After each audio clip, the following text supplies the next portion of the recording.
am I glad to be back with you. Whew!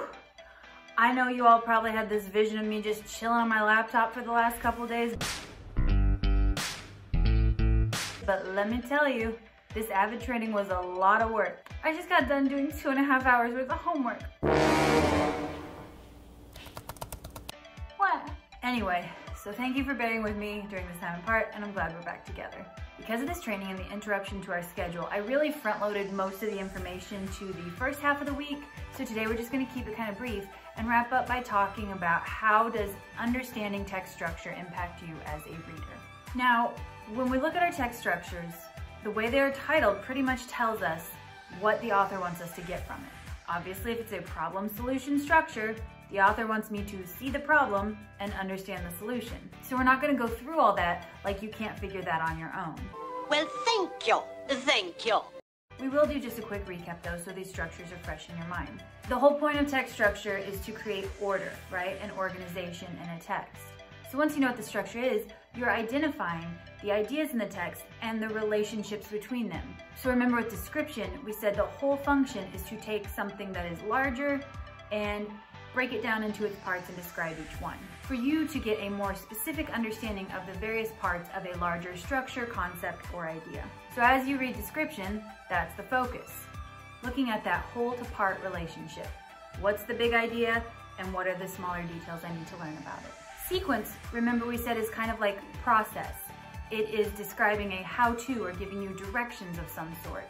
So for sequence, it's really just honing in on what is this process that we are trying to learn and making sure we understand all the steps involved. Now with these final three, there's a surface level understanding and then there's kind of a deeper level, more analytical understanding for all three of them. So obviously with cause and effect, we're looking at causes and effects. Compare and contrast, we're looking at similarities and differences. Problem solution, we're looking at problem and the solution. But the point is, guys, with any of those three, writers very rarely just put that information out there because that's it. Don't think any more about it. Just take that at face value.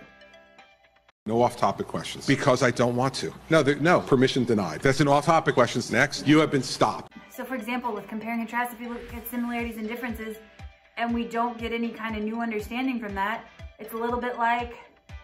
Well, that was pointless. So with cause and effect, compare and contrast, and problem solution, it could just be outlining these different relationships, but more likely the author is pushing you to think something new or understand something in a different way. So I think a cool thing to do is kind of look at how these text structures we've looked at tie in with author's purpose that we talked about last week. We talked about how narrative structure is a literary structure, and then informational structures go with informational writing, logically. So guys, when we think back to what we said about our author's purposes, remember that with entertain, we said that that fits with all literary texts.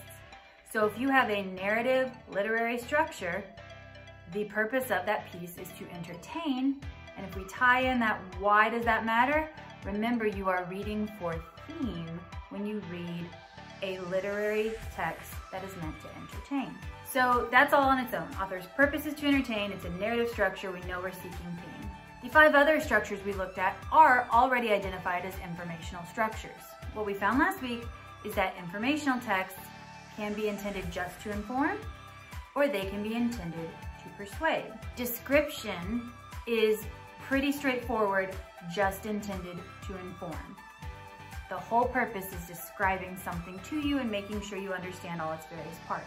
Sequence would also fit with the inform piece, but if you remember, we talked a little bit about another author's purpose that actually fits perfectly with sequence. We briefly talked about explain as an author's purpose and how that purpose was simply to describe steps to you, to give you guidance, directions. It's a how-to. Doesn't that sound like sequence?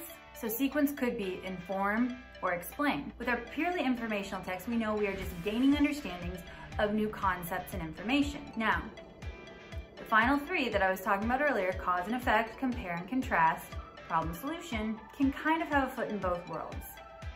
Any of the 3 could be purely to inform, but oftentimes these structures are used also to persuade, particularly problem solution. If I'm telling you there's a problem that exists, and I'm telling you that there's a potential solution that exists, you haven't quite utilized it yet, I'm trying to convince you to take this solution that I'm offering. When we compare and contrast to create a new understanding of something, I might be trying to convince you to see a new pattern, perspective, or understanding. Of those three, cause and effect is the one that is more likely informative most of the time. However, there are times when cause and effect can be used to persuade. Remember, with texts that are intended to persuade, you are looking to see what it is the author is trying to get you to think or do, and deciding, do you agree with him or her? So I just want us to keep author's purpose in mind as we look at text structure, because they're very closely related. Why an author is writing often impacts how the author writes.